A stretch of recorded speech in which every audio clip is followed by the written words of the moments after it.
Iran ਨੂੰ ਲੈ ਕੇ US ਹਜੇ ਵੀ ਕਹਿ ਰਿਹਾ ਵੀ ਜਿਹੜਾ ਈਰਾਨ ਦਾ ਜਿਹੜਾ ਸੀਜ਼ਫਾਇਰ ਆ ਉਹ ਓਵਰ ਨਹੀਂ ਹੈਗਾ। ਹਾਲਾਂਕਿ ਈਰਾਨ ਨੇ ਅਟੈਕ ਵੀ ਕੀਤਾ ਹੈਗਾ ਯੂਐਸ ਦੇ ਸ਼ਿਪ ਦੇ ਉੱਤੇ, ਤੇ ਯੂਐਸ ਨੇ ਵੀ 7 ਜਿਹੜੀਆਂ ਬੋਟ ਸੀਗੀਆਂ, ਬੇੜੀਆਂ ਆਪਾਂ ਕਹਿ ਸਕਦੇ ਹਾਂ, ਉਹਨਾਂ ਦੇ ਉੱਤੇ ਜਿਹੜਾ ਅਟੈਕ ਕੀਤਾ ਹੈਗਾ ਆ, ਜਦੋਂ ਉੱਥੋਂ ਜਿਹੜੇ ਸ਼ਿਪ ਆ ਸਟੇਟ ਆਫ ਹਾਰਮੋਜ਼ ਚੋਂ ਲੰਘਾ ਰਹੇ ਹੈਗੇ ਆ। ਟਰੰਪ ਉਹਨਾਂ ਨੇ ਇਹ ਕਿਹਾ ਆ ਵੀ ਅਸੀਂ ਪ੍ਰੋਜੈਕਟ ਜਿਹੜਾ ਫਰੀडम ਹੈ ਇਹਨਾਂ ਦਾ, ਉਹਦੇ ਤਹਿਤ ਯੂਐਸ ਮਿਲਟਰੀ ਨੂੰ ਯੂਜ਼ ਕਰਕੇ ਜਿਹੜਾ ਤਹਿਰਾਨ ਵਾਲਿਆਂ ਨੇ ਰਸਤਾ ਰੋਕਿਆ ਹੋਇਆ ਆ, ਉਸ ਤੋਂ ਓਪਨ ਕਰਨ ਦੇ ਲਈ ਜਿਹੜਾ ਕੋਸ਼ਿਸ਼ ਕਰ ਰਹੇ ਆ, ਤਾਂ ਕਿ ਇੰਟਰਨੈਸ਼ਨਲ ਸ਼ਿਪਿੰਗ ਉਸ ਰਸਤੇ ਤਾਂ ਹੀ ਹੋ ਸਕੇ। એનર્ਜੀ ਦੀਆਂ ਪ੍ਰਾਈਸਿਸ ਬਹੁਤ ਉੱਪਰ ਚਲ ਗਈਆਂ, ਆਪਾਂ ਦੇਖਿਆ ਹੀ ਹੈਗਾ ਆ। ਪਰ ਈਰਾਨ ਵਾਲੇ ਕਾਫੀ ਅਗਰੈਸਿਵ ਐਫਰਟ ਕਰ ਰਹੇ ਹੈਗੇ ਆ ਆਪਣੀ ਸਟੇਟ ਆਫ ਹਾਰਮਜ਼ ਦੇ ਉੱਤੇ ਜਿਹੜੀ ਇੱਕ ਤਰ੍ਹਾਂ ਦੇ ਨਾਲ ਗ੍ਰਿਪ ਰੱਖਣ ਦੇ ਲਈ। ਇਸੇ ਕਰਕੇ ਉਹਨਾਂ ਨੇ ਯੂਐਸ ਦੇ ਜਿਹੜੇ ਸ਼ਿਪਸ ਆ ਉਹਨਾਂ ਨੂੰ ਅਟੈਕ ਵੀ ਕੀਤਾ ਹੈਗਾ। ਡਿਫੈਂਸ ਸੈਕਟਰੀ ਪੀਟ ਹੈਕਸਰ ਨੇ ਇਹ ਕਿਹਾ ਤੇ ਭਈ ਜਿਹੜੀ ਸੀਜ਼ ਫਾਇਰ ਨਾਟ ਓਵਰ। ਹਾਲਾਂਕਿ ਪਹਿਲਾਂ ਕਹਿ ਰਹੇ ਸੀ ਵੀ ਸਾਡੇ ਤੇ ਕਿਸੇ ਤਰ੍ਹਾਂ ਦਾ ਜਿਹੜਾ ਅਟੈਕ ਨਹੀਂ ਹੋਇਆ ਹੈਗਾ। Chairman of joint chief of staff general Dan Caine ਜੋ ਆ ਉਹਨਾਂ ਨੇ ਕਿਹਾ ਵੀ ਜਦੋਂ ਸੀਜ਼ ਫਾਇਰ ਅਨਾਉਂਸ ਕੀਤਾ ਗਿਆ ਸੀ, ਉਸ ਤੋਂ ਬਾਅਦ ਯੂਐਸ ਫੋਰਸਸ ਨੇ ਘੱਟੋ ਘੱਟ 10 ਕੁ ਵਾਰੀ ਅਟੈਕ ਕੀਤਾ ਹੈਗਾ, ਜਿੱਥੇ ਸਾਨੂੰ ਡਰ ਲੱਗਿਆ ਵੀ ਉਹ ਸਾਡੇ ਉੱਤੇ ਅਟੈਕ ਕਰ ਸਕਦੇ ਹੈਗੇ ਆ। 2 ਯੂਐਸ ਫਲੈਗਡ ਮਰਚੈਂਟ ਵੈਸਲ ਜਿਹੜੇ ਆ ਉਹ ਸਟੇਟ ਆਫ ਹਾਰਮਜ਼ ਚੋਂ ਲੰਘ ਗਏ ਆ ਯੂਐਸ ਦੀ ਮਿਲਟਰੀ ਦੀ ਇੱਕ ਹੈਲਪ ਦੇ ਨਾਲ। ਇੱਦਾਂ ਜਿਹੜਾ ਸ਼ਿਪਿੰਗ ਜਾਇੰਟ ਮਾਰਕਸ ਹੈਗਾ ਆ, ਉਹਨਾਂ ਨੇ ਕਨਫਰਮ ਕੀਤਾ ਹੈਗਾ ਤੇ ਉਹਨਾਂ ਦੇ ਜਿਹੜੇ ਵਹੀਕਲ ਕੈਰੀਅਰਸ ਆ ਉਹ ਯੂਐਸ ਦੀ ਮਿਲਟਰੀ ਦੇ ਪ੍ਰੋਟੈਕਸ਼ਨ ਦੇ ਤਹਿਤ ਉੱਥੋਂ ਲੰਘਾਏ ਗਏ ਹੈਗੇ ਆ। ਹੈਕਸਤ ਨੇ ਇਹ ਕਿਹਾ ਵੀ ਹੰਡਰਡਸ ਆਫ ਸ਼ਿਪਸ ਵੱਖ-ਵੱਖ ਮੁਲਕਾਂ ਦੇ ਦੁਨੀਆ ਤੋਂ ਉਹ ਲਾਈਨ ਅਪ ਕਰ ਰਹੇ ਆ ਸਟੇਟ ਆਫ ਹਾਰਮਜ਼ ਦੇ ਵਿੱਚ, ਤੇ ਅਮਰੀਕਾ ਦੀ ਮਿਲਟਰੀ ਜਿਹੜੀ ਆ ਉਹ ਉਹਨਾਂ ਦੀ ਸਪੋਰਟ ਕਰੂਗੀ ਉੱਥੋਂ ਲੰਘਣ ਦੇ ਲਈ। ਉਹਨਾਂ ਨੂੰ ਪੂਰੀ ਜਿਹੜੀ ਸ਼ੈਲਟਰ ਆ ਉਹ ਸੇਫਟੀ ਜਿਹੜੀ ਆ ਉਹ ਦਊਗੀ। ਜੀ ਬਿਲਕੁਲ। ਇਹ ਵੀ ਜਿਹੜਾ ਦੱਸਿਆ ਜਾ ਰਿਹਾ ਆ ਵੀ ਜਿਹੜਾ ਈਰਾਨ ਦੇ ਵਿੱਚ ਜੋ ਸਟੇਟ ਆਫ ਹਾਰਮਜ਼ 'ਚ ਜੋ ਆਪਰੇਸ਼ਨ ਫਰੀडम ਸ਼ੁਰੂ ਕਰਨ ਤੋਂ ਪਹਿਲਾਂ ਵਾਈਟ ਹਾਊਸ ਨੇ ਈਰਾਨ ਨੂੰ ਇੱਕ ਪ੍ਰਾਈਵੇਟ ਮੈਸੇਜ ਵੀ ਜਿਹੜਾ ਉਹ ਘੱਲਿਆ ਸੀਗਾ ਜਿਹੜੇ ਨਵੇਂ ਹਾਰਮਜ਼ ਆਪਰੇਸ਼ਨ ਸ਼ੁਰੂ ਕਰਨ ਤੋਂ ਪਹਿਲਾਂ। ਹੈਕਸਤ ਹੁਣਾਂ ਨੇ ਅੱਜ ਜਿਹੜਾ ਕਿਹਾ ਸੀਗਾ ਵੀ ਯੂਐਸ ਕਮਿਊਨੀਕੇਟ ਕਰ ਰਿਹਾ ਆ ਓਵਰਟਲੀ ਵੀ ਤੇ ਕੁਆਇਟਲੀ ਵੀ ਸਾਹਮਣਿਓਂ ਵੀ ਤੇ ਚੁੱਪ ਚਪੀਤੇ ਵੀ ਜਿਹੜੀ ਉਹ ਗੱਲਬਾਤ ਕਰ ਰਹੇ ਆ ਵੀ ਜਿਹੜੇ ਇਰਾਨੀਅਨਸ ਆ ਵੀ ਜਿਹੜੇ ਡਿਫੈਂਸਿਵ ਆਪਰੇਸ਼ਨ ਆ ਉਹਨਾਂ ਉਹ ਇੱਕ ਹਿਸਾਬ ਦੇ ਨਾਲ ਸਿਰੇ ਲੱਗ ਸਕੇ। ਸੋ ਜਿੰਨਾ ਤੁਸੀਂ ਦੱਸਿਆ ਵੀ ਮਰਸਕ ਜਿਹੜੇ ਉਹਨਾਂ ਨੇ ਕਿਹਾ ਵੀ ਯੂਐਸ ਮਿਲਟਰੀ ਪ੍ਰੋਟੈਕਸ਼ਨ ਦੀ ਉਸਦੀ ਛਾਇਆ ਦੇ ਅਧੀਨ ਸਟੇਟ ਆਫ ਹਾਰਮਜ਼ ਇਸ ਖਾੜੀ ਦੇ ਵਿੱਚੋਂ ਉਹ ਨਿਕਲਣ ਦੇ ਵਿੱਚ ਕਾਮਯਾਬ ਰਹੇ ਆ।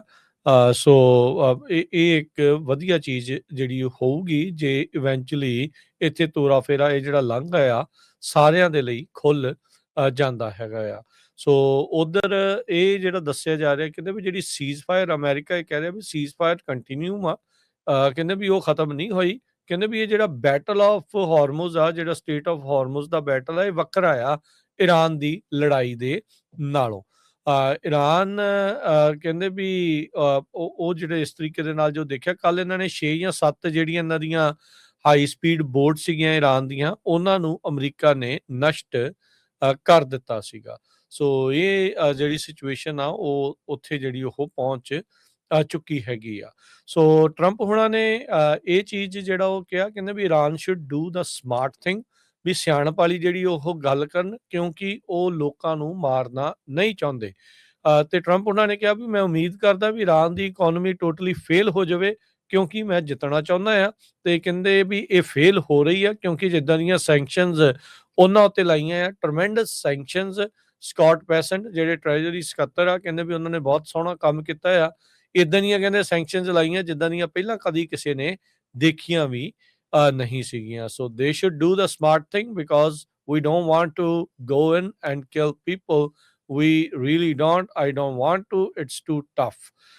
Great people. I know the people. I have so many Iranian friends from New York and from other places over the years.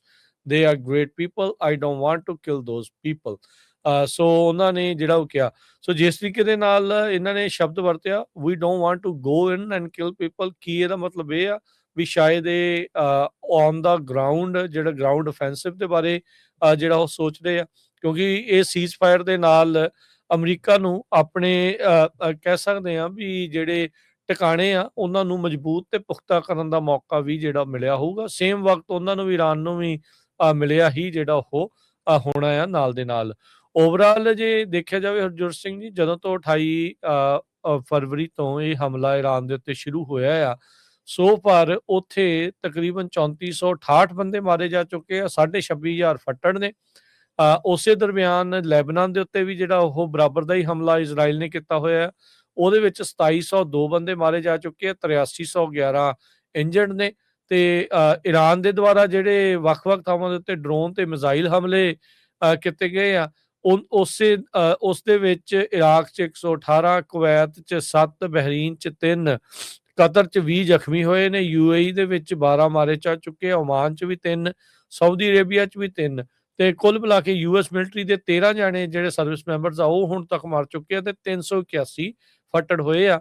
ਤੇ ਨਾਲ ਦੇ ਨਾਲ ਜਿਹੜੇ ਮਿਡਲ ਈਸਟ ਤੇ ਬਹੁਤ ਸਾਰੇ ਅਮਰੀਕਾ ਦੇ ਟਿਕਾਣੇ ਨੇ, ਮਿਲਟਰੀ ਟਿਕਾਣੇ ਆ, ਉਹਨਾਂ ਨੂੰ ਵੀ ਨੁਕਸਾਨ ਜਿਹੜਾ ਉਹ ਪਹੁੰਚਿਆ ਹੈਗਾ ਆ। ਸੋ ਇਜ਼ਰਾਈਲ ਦੇ ਜਿਹੜੇ ਆਰਮੀ ਚੀਫ ਆ, ਉਹਨਾਂ ਨੇ ਇਹ ਬਿਆਨ ਦਿੱਤਾ ਆ, ਅਯਾਲ ਜ਼ਮੀਰ ਉਹਨਾਂ ਦਾ ਨਾਮ ਆ, ਤੇ ਉਹਨਾਂ ਨੇ ਕਿਹਾ ਵੀ ਅਸੀਂ ਕਲੋਜ਼ਲੀ ਮੋਨੀਟਰ ਕਰ ਰਹੇ ਹਾਂ ਗਲਫ ਦੇ ਵਿੱਚ ਜੋ ਇਵੈਂਟਸ ਚੱਲ ਰਹੀਆਂ ਹੈਗੀਆਂ ਆ। ਸੋ ਪਰ ਸਿਚੁਏਸ਼ਨ ਦੇਖਦੇ ਆ ਵੀ ਅੱਗੇ ਕੀ ਬਣਦੀ ਆ, ਪਰ ਲੱਗਦਾ ਵੀ ਆਪਰੇਸ਼ਨ ਫਰੀडम ਦੇ ਤਹਿਤ ਇੱਕ ਜਹਾਜ਼ ਤਾਂ ਜਿਹੜਾ ਉਹ ਨਿਕਲਿਆ ਆ, ਵੀ ਹੌਲੀ ਹੌਲੀ ਹੋਰ ਵੀ ਜਹਾਜ਼ ਜਿਹੜੇ ਉਹ ਨਿਕਲ ਸਕਦੇ ਹੈਗੇ ਆ। ਤੇ ਜਿਸ ਤਰੀਕੇ ਨਾਲ ਅਮਰੀਕਾ ਨੇ ਇਹਨਾਂ ਦੀਆਂ ਬੋਟਸ ਨੂੰ ਫੇਰ ਨਸ਼ਟ ਕੀਤਾ ਆ, ਉਹ ਇਸੇ ਪਾਸੇ ਨੂੰ ਦਰਸਾ ਰਿਹਾ ਵੀ ਅਮਰੀਕਾ ਮਜ਼ਬੂਤੀ ਦੇ ਨਾਲ ਸਟ੍ਰੇਟ ਆਫ ਹਾਰਮੋਜ਼ ਨੂੰ ਖੋਲਣ ਦੀ ਤਿਆਰੀ ਦੇ ਵਿੱਚ ਲੱਗਾ ਹੋਇਆ ਹੈ।